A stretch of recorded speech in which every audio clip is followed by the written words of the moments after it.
Com relação à carreira e habilidades para 2030, nós desenvolvemos aqui uma visão do que é essencial para o profissional construir o seu desenvolvimento olhando 2030. Explicando como é que funciona essa análise, nós temos nesse eixo vertical a importância em percentual para 2030, que essa importância vai de 0 até 100, e no eixo horizontal a importância dessas habilidades hoje, também de 0 até 100. E os quadrantes nós separamos 4, que é essencial para 2030, o que nós consideramos como estável, o que vai se tornar menos relevante e habilidades em ascensão. Então, qual é o grande foco olhando esse material? O foco primário são essas habilidades esperadas para 2030. Quando a gente fala aqui de gestão ambiental, nossa visão é que as empresas, para existirem em 2030, gestão ambiental vai ser um fator decisivo. O que eu estou querendo dizer para você é que sem uma gestão ambiental efetiva, as empresas que estão no mercado hoje não vão conseguir prosperar e as novas nem vão conseguir entrar. Outro aspecto interessante é o uso de inteligência artificial. Isso tem crescido muito.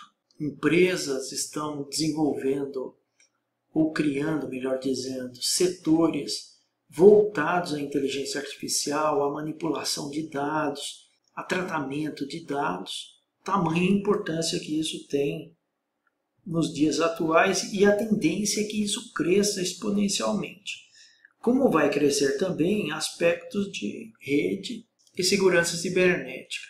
Por quê? Porque cresce a inteligência artificial, crescem também os riscos e os desafios para manter um negócio operando. Tem outros temas que são mais do cotidiano, ou seja, mais do dia a dia. Quando eu falo de comunicação, resolução de problemas, resiliência, aprendizado contínuo, atendimento ao cliente, isso hoje em dia é um básico, mas vai continuar sendo uma demanda muito forte para 2030. Quanto a isso, não tem dúvida nenhuma. Como também inteligência emocional, conhecimento em tecnologia, porque as coisas estão amarradas. Quando eu falo de transformação digital, inteligência artificial, segurança em rede e todo um uso muito grande de formas de se usar a inteligência artificial, tudo isso passa por um conhecimento que tem que amadurecer em tecnologia. E isso é muito rápido. Outros temas de rotina no negócio, liderança e gestão. Mas vamos entender, quando eu falo de rotina, não necessariamente a empresa está praticando. A nossa posição é que já deveria estar praticando. Mas se não está, em 2030 vai continuar tendo uma demanda muito grande. Nós estamos olhando aqui numa importância significativa entre 70% e até 100% de importância olhando 2030, que é exatamente esse quadrante. O mesmo se aplica para a gestão de ideias, não é uma fórmula nova, a gestão de ideias é algo bem antigo nas empresas, vai continuar tendo uma importância porque os clientes que a gente atende, principalmente em manufatura, em produção, melhor dizendo, nós sempre temos conversado muito com os clientes sobre a importância de quem faz a atividade. O que eu estou querendo dizer é que o operador ou os operadores são um fator aí crucial quando eu falo em manter o negócio, em dar saltos de melhoria e principalmente quando eu estou falando de ideias. Eles são fontes muito relevantes de ideias em um negócio. Mas é algo que hoje também é relevante. E só um comentário, gestão de ideias é algo bem sensível dentro de organizações e precisa ser muito bem estruturado. Marcelo, por que você está falando isso que é algo sensível? Porque gestão de ideias passa por um fator que é melhoria. Então imagina que houve uma melhoria de acordo com a geração de ideias. E isso tem atrelado o fator financeiro.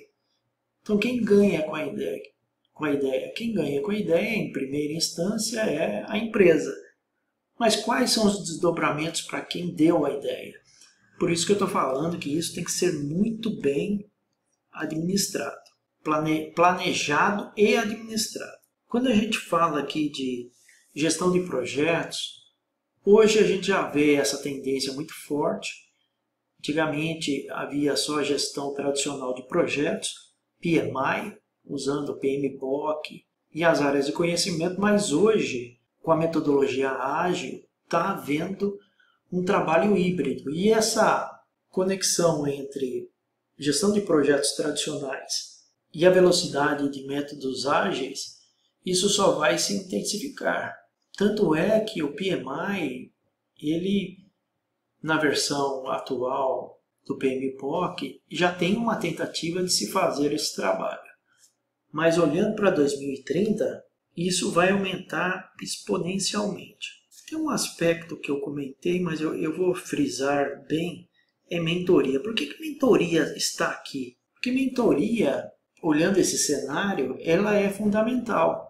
Eu tenho um cenário onde eu tenho um intenso uso de inteligência artificial, de trabalho com Big Data, de trabalho muito aprofundado com dados. Ao mesmo tempo, eu tenho uma transformação digital forte, fechando com o uso de gestão de projetos de uma forma híbrida, ágeis mais tradicional. Por que eu preciso de mentoria? Porque é um aprendizado, é uma curva, onde eu tenho uma curva de mudanças, onde a mentoria aqui ela entra para ajudar nesse processo, para que eu tenha a maior efetividade possível nessa jornada. Marcelo dá um exemplo. O exemplo é inteligência artificial e Big Data. Tem empresas que já estão muito à frente nesse quesito. Tem fornecedores que estão se especializando muito nessa área. E eles vão ajudar aonde? Eles vão ajudar nessa jornada aqui. Esse é o plano da empresa, mas fazer essa jornada tem tudo a ver com mentoria no processo. Mentoria para saber se o plano ele faz sentido, se ele tem as entregas esperadas e principalmente correção de rota. Marcelo, correção de rota quando? No desenvolvimento de toda essa jornada aqui. Então a mentoria ela vem para agregar um valor de um fornecedor ou uma empresa que já tem uma jornada, nós chamamos de V0, sobre esse assunto. Marcelo, isso impede, ao invés de usar um terceiro, eu use um recurso interno? Isso não impede, na verdade isso é uma soma. Se você preparar um recurso interno para que ele faça esse trabalho de mentoria nos processos que você julgar que sejam importantes, isso é ainda melhor, porque essa pessoa ou esse recurso tem a cultura da empresa. Quando ele tem a cultura da empresa, a transmissão de conhecimento e principalmente a avaliação de um processo, que é esse que a gente está vendo, se torna mais fácil. Mas é claro que exige um desenvolvimento desse profissional adequado para a tarefa. Mas nós temos também, agora saindo um pouco das habilidades essenciais, habilidades que continuam em ascensão. Idiomas nem se fale. Hoje no mundo globalizado, onde o inglês era o básico, hoje a gente já vê a realidade de inglês e espanhol, e migrando muito rápido para mandarim e outros idiomas. Gestão de inovação também está em uma ascensão muito grande. Por quê? Porque os clientes eles querem coisas diferentes numa velocidade muito maior do que a gente tinha antes. E qual é a importância disso? A importância disso é gerar mais resultado para a empresa através de algo que o cliente veja valor, que essa inovação funcione e que esteja à frente dos seus competidores. Outro aspecto aqui importante é gestão visual, ou criação visual e experiência do usuário. Vamos pegar algumas plataformas de rede social, Instagram, TikTok e daí por diante. O tempo que o usuário determina se ele vai ficar ou não no vídeo até o final é essencial. Então isso é a experiência do usuário. Se eu pegar essa experiência que está acontecendo e transferir isso para um portal, por exemplo, o usuário ele tem que achar o que ele quer rapidamente, de uma maneira agradável e que tenha fluidez no que ele está navegando. Então as empresas cada vez mais estão investindo e mapeando qual é a experiência do usuário, quer seja no seu portal, quer seja na busca por um produto, serviço e principalmente quando se fala em fechar um negócio. Então o cliente entra no portal, toda a jornada dele até fechar ou comprar o serviço ou o produto, ela está sendo analisada para que seja otimizada ao máximo. Olhando habilidades estáveis, atendimento presencial ao cliente não deve mudar muito. Nós estamos vendo isso acontecer no cenário atual. As empresas estão trabalhando, na verdade, muito forte na parte de atendimento remoto, atendimentos também, o que eles chamam de totem, ou totens, é o autoatendimento. É claro que tem um segmento da indústria que vai continuar com esse atendimento presencial, principalmente em linhas de produção que tem que acompanhar o material que o fornecedor está vendendo, rodando, sendo executado na linha do cliente.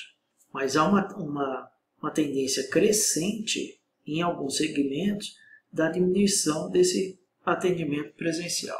Análise de dados superficiais, essas análises, quer seja para a empresa, quer seja para o profissional, isso vai tender a sumir, porque a competição vai se tornar cada vez mais agressiva e margem para análise de causa raiz, sem metodologia.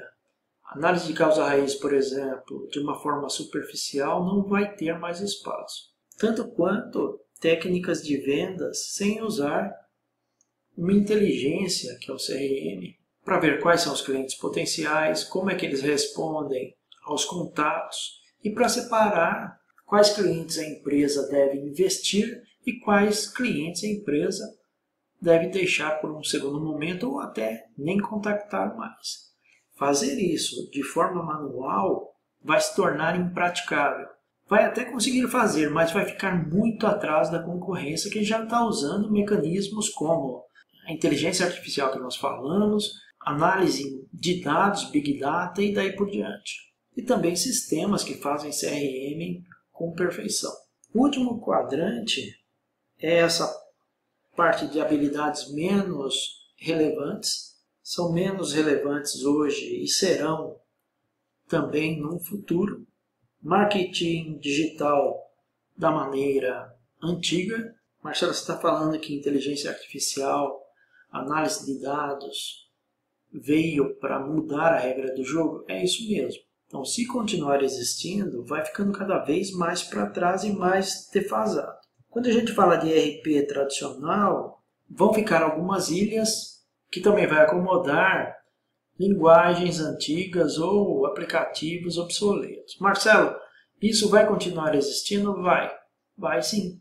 Um exemplo é, quando a gente fala de ERP tradicional, é um ERP que não está buscando toda essa integração que a gente acabou de falar, quer seja com inteligência artificial, com análise de dados, usando Big Data e daí por diante. Menos relevante também é o marketing convencional. Tem um aspecto interessante aqui que é o e-mail marketing. E-mail marketing é também, tanto quanto geração de ideias, é algo bem antigo. E a tendência é que isso seja menos relevante, até pelo incômodo que causa. Aí você pode perguntar assim para mim, Marcelo, mas e-mail marketing não parte do princípio que o usuário permitiu o marketing?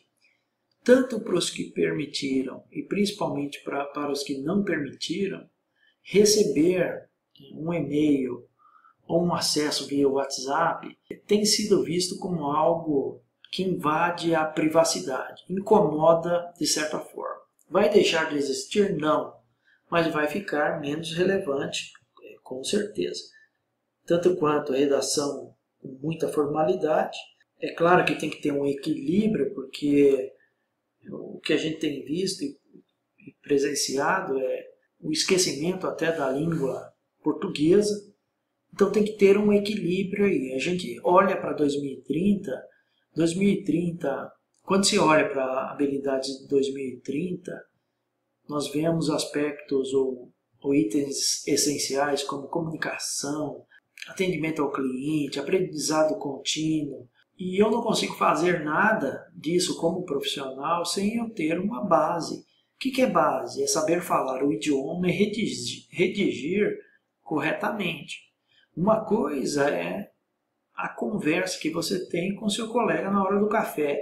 A outra coisa muito diferente é como você interage nos diversos níveis. Então, na operação a gente fala de um jeito, no escritório de outro, mas a hora que eu falo de média e alta liderança, meu jeito de falar e principalmente de escrever ele tem que ser mais refinado. Então, a redação ela tem que se adaptar para 2030. E por último, aqui a gente está falando de destreza manual. Tem muitas atividades manuais hoje que estão sendo duramente impactadas por muitos dos itens que nós já discutimos. Então, destreza manual, ela vai sobreviver em determinados nichos. Fora isso, não vai entrar como algo primordial, algo importante para 2030. Então, esse é o cenário, é o melhor do nosso saber sobre 2030.